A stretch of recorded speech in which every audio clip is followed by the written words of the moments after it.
क्या आपके साथ कभी ऐसा हुआ है? आप गहरी नींद में हैं और अचानक बूम आपकी नींद खुल जाती है। वो भी ठीक उसी समय, हर रोज, बिना किसी अलार्म के।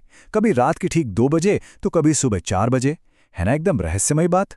तो आज के इस एक्सप्लेनर में हम इसी कमाल के विषय की गहराई में उतरने वाले हैं। हम बात करेंगे क्रोनोफार्माकोलॉजी की और समझेंगे कि हमारे शरीर की ये जो जैविक घड़ी है, ये आखिर कैसे काम करती है। अब आपके मन में ये सवाल आ रहा होगा कि आखिर रात के 2 बजे ही नींद क्यों टूटती है। देखिए, इसका जवाब वाकई हैरान करने वाला है। इसे सिर्फ एक मामूली सी इंसोम्निया या अनिद्रा मत समझिए। असल में यह हमारे शरीर के अंदरूनी सिस्टम का दिया हुआ एक सिग्नल हो सकता है, एक ऐसा सुराग जिस पर हमें ध्यान देने की जरूरत है। ऐसा लगता है मानो हमारा शरीर उस सन्नाटे में हमसे कुछ कहने की कोशिश कर रहा है, कुछ ऐसा जो शायद हम दिन की भागदौड़ और शोरगुल में सुन ही नहीं पाते। तो चलिए थोड़ा विज्ञान की तरफ चलते हैं। आधुनिक विज्ञान में इस पूरी प्रक्रिया को क्रोनोबायोलॉजी का नाम दिया गया है। सीधे शब्दों में कहें तो हमारा शरीर कोई मशीन नहीं है जो हमेशा एक ही स्पीड पर चलती रहे, बल्कि ये एक 24 घंटे के साइकिल पर काम करता है, जिसे सर्केडियन रिदम कहते हैं। और पता है सबसे दिलचस्प बात क्या है? इसी सर्केडियन रिदम के मॉलिक्यूलर मैकेनिज्म को समझने के लिए 2017 में नोबेल प्राइज भी दिया गया था। मतलब ये कोई हवाई बात नहीं है, बल्कि एक प्रूवन साइंस है। तो सबसे पहले बात करते हैं जैविक अंग घड़ी यानी बायोलॉजिकल ऑर्गन क्लॉक के बारे में। अब आधुनिक विज्ञान के इस रिदम को पारंपरिक चिकित्सा प्रणालियां और होम्योपैथी बहुत ही अनोखे नजरिए से दिखती हैं। इन प्रणालियों का मानना है कि इस 24 घंटे के चक्र में हमारे शरीर के हर एक अंग का अपना एक पीक एनर्जी टाइम होता है, यानी वो समय जब वो अंग सबसे ज्यादा एक्टिव होता है। जैसे कि रात 1 से 3 बजे का समय हमारे लिवर का होता है, वहीं 3 से 5 बजे का समय फेफड़ों के लिए है, सुबह 5 से 9 बजे पाचन तंत्र का और सुबह 11 से दोपहर 1 बजे तक हमारे हृदय यानी हार्ट का समय होता है। होम्योपैथिक प्रैक्टिशनर्स इन्हीं टाइम स्टैम्प्स को देखकर समझते हैं कि शरीर आखिर क्या कहना चाह रहा है। तो अब वापस चलते हैं उसी रात 2 बजे वाले रहस्य पर। अगर किसी की नींद ठीक रात 2 बजे खुल रही है, तो होम्योपैथी के अनुसार ये लिवर के काम में आ रही रुकावट का सीधा सीधा इशारा है। ये सिर्फ नींद ना आने की समस्या नहीं है। इस खास समय को अक्सर दबे हुए गुस्से जैसे भावनात्मक तनाव या फिर लिवर पर पड़े मेटाबॉलिक ओवरलोड से जोड़ा जाता है। मतलब वो जो रात को देर से भारी भरकम पिज्जा खाया था ना, वो सिर्फ एक बुरी चॉइस नहीं थी, बल्कि आपके शरीर ने उसके खिलाफ बकायदा एक अलार्म बजा दिया था। अब हम आते हैं अपने अगले अहम विषय पर, होम्योपैथी में समय के तौर तरीके, जिसे टाइम मोडालिटीज भी कहा जाता है। तो सवाल ये है कि ऑर्गन क्लॉक की ये जानकारी बीमारियों को पहचानने में कैसे मदद करती है। इसके लिए हमें होम्योपैथी के एक बहुत ही बुनियादी कॉन्सेप्ट को समझना होगा, जिसे टाइम मोडालिटीज कहते हैं। इस सोच की जड़ें बहुत पुरानी और गहरी हैं। होम्योपैथी के जनक डॉक्टर हैनिमन ने अपनी मशहूर किताब ऑर्गन ऑफ मेडिसिन में इसे बड़ी स्पष्टता से समझाया था। उनके हिसाब से एक प्रैक्टिशनर के लिए सिर्फ ये जानना काफी नहीं है कि मरीज को क्या दिक्कत है, बल्कि ये जानना भी उतना ही जरूरी है कि वो दिक्कत किस समय उभर कर आ रही है। अब इस डेटा को जरा ध्यान से देखिए। इसमें जो सबसे कमाल की बात है ना, वो ये कि ये विशिष्ट समय बिंदु प्रैक्टिशनर्स के लिए बिल्कुल एक जीपीएस की तरह काम करते हैं। अगर बहुत सारी दवाइयां एक जैसे लक्षण दिखा रही हों, तो ये समय ही तय करता है कि बिल्कुल सटीक रेमेडी कौन सी होगी।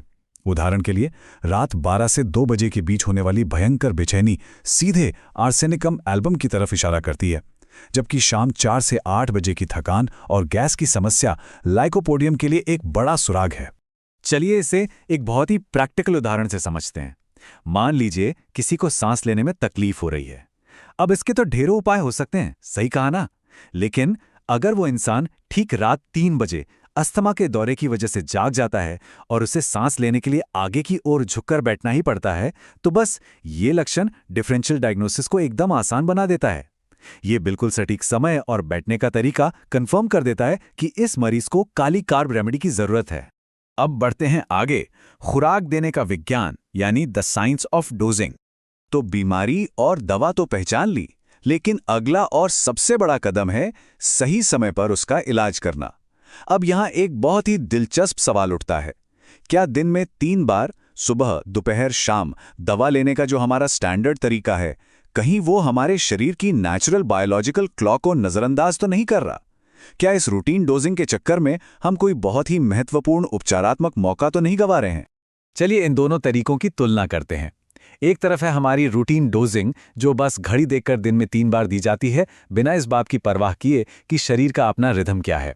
और दूसरी तरफ है पूर्वानुमानित खुराक या एंटिसिपेटरी डोजिंग। इसका लॉजिक बहुत ही शानदार है। इसका सिद्धांत यह है कि लक्षणों के चरम पर पहुंचने से ठीक पहले ही दवा देकर शरीर की वाइटल फोर्स को तैयार और बैलेंस कर दिया जाए। ये टाइमलाइन इस बात को एकदम बेहतरीन तरीके से समझाती है। मान लीजिए कोई लाइकोपोडियम का केस है, जहां मरीज को रोज शाम 4 बजे गैस और थकान की भयंकर समस्या शुरू हो जाती है। तो अब 4 बजे परेशानी शुरू होने पर दवा देने के बजाय दोपहर 2 बजे ही दवा दे दी जाती है। इसका फायदा, शाम 4 बजे होने वाली उस समस्या को पहले ही रोका जा सकता है। ये बिल्कुल वैसा ही है जैसे तूफान आने से पहले ही अपने घर की खिड़कियां बंद कर लेना। हमारा अगला विषय और भी दिलचस्प है, मियाज्म और चंद्रकलाएं, यानी मियाज्म्स एंड लूनर फेजेस। देखिए, बात सिर्फ दिन और कुछ घंटों तक ही सीमित नहीं है। इन स्रोतों में समय के कुछ और भी गहरे ढांचे मौजूद हैं। ये ढांचे लक्षणों को पूरे दिन, अलग अलग मौसमों और यहाँ तक कि चांद के चक्रों के आधार पर भी ट्रैक करते हैं। पुराने हैनेमिनियन सिद्धांत के अनुसार जो बहुत गहरी और पुरानी बीमारियां होते हैं, जिन्हें मियाज्म कहा जाता है, उनका भी दिन का एक अपना फिक्स टाइम होता है। जैसे सोरा दिन के उजाले और तेज धूप में ज्यादा परेशान करता है, साइकोसिस का असर शाम ढलने के साथ साथ बढ़ता है, और सिफिलिस का प्रभाव सूर्यास्त से लेकर सूर्योदय तक, यानी रात के घने अंधेरे में सबसे ज्यादा होता है। और हाँ, समय का ये खेल सिर्फ सूरज तक ही नहीं रुकता। Doctor C.M. बोगर ने अपने क्लिनिकल रिकॉर्ड से एक बहुत ही अनोखी बात नोटिस की। उन्होंने बताया कि चंद्रमा की अलग अलग कलाएं या फेजेस भी इन रेमेडीज के असर को बदल सकती हैं। उनके ऑब्जर्वेशन के मुताबिक आर्सेनिकम पहली तिमाही में सबसे अच्छा काम करती है, फॉस्फोरस पूर्णिमा यानी फुल मून के दौरान अपना पूरा असर दिखाती है, और सल्फर का सबसे ज्यादा प्रभाव चंद्रमा की अंतिम तिमाही में होता है। ना कमाल की बात? अब यहां हमें एक बहुत ही जरूरी और निष्पक्ष बात पर गौर करना होगा। देखिए, एक तरफ तो क्रोनोबायोलॉजी है, जिसे आज के आधुनिक विज्ञान का पूरा सपोर्ट हासिल है, लेकिन दूसरी तरफ होम्योपैथी की ये जो विशिष्ट टाइम मोडालिटीज है ना, ये मुख्य रूप से सदियों के ऐतिहासिक और क्लिनिकल अनुभवों पर टिकी हुई हैं। आपको इनके सपोर्ट में बड़े बड़े रैंडमाइज्ड कंट्रोल ट्रायल्स या RCTs नहीं मिलेंगे, बल्कि इनकी पूरी नींव उन लक्षणों पर आधारित है जिन्हें पारंपरिक रूप से पीढ़ियों से दर्ज किया गया है। तो कुल मिलाकर बात क्या निकली? प्रैक्टिशनर्स इन बारीक संकेतों को आखिर पकड़ते कैसे हैं? इसके 3 बहुत ही आसान से स्टेप्स हैं। पहला, परेशानी कब बढ़ती या घटती है उसका बिल्कुल सटीक समय नोट करना। दूसरा, उस समय को ऑर्गन क्लॉक के साथ मैच करना। और तीसरा, परेशानी शुरू होने से ठीक पहले दवा का समय तय करना। मतलब ये पूरी प्रक्रिया एक ही बात साबित करती है, बीमारी में क्या हो रहा है ये जानना तो जरूरी है ही, लेकिन कब हो रहा है ये जानना उससे भी कई ज्यादा अहम है।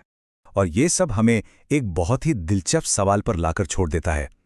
जैसे जैसे आज की तकनीक आगे बढ़ रही है, क्या आने वाले कल के डिजिटल टूल्स और मॉडर्न रिसर्च इस टाइम बेस्ड डोजिंग को स्टैंडर्ड मेडिकल प्रोटोकॉल का हिस्सा बना पाएंगे? जरा सोचिए, क्या भविष्य में हम कभी अपने शरीर की इन प्राकृतिक लयों को पूरी तरह मैप करके अपनी हेल्थ को बिल्कुल परफेक्ट और ऑप्टिमाइज कर सकेंगे? आप क्या सोचते हैं?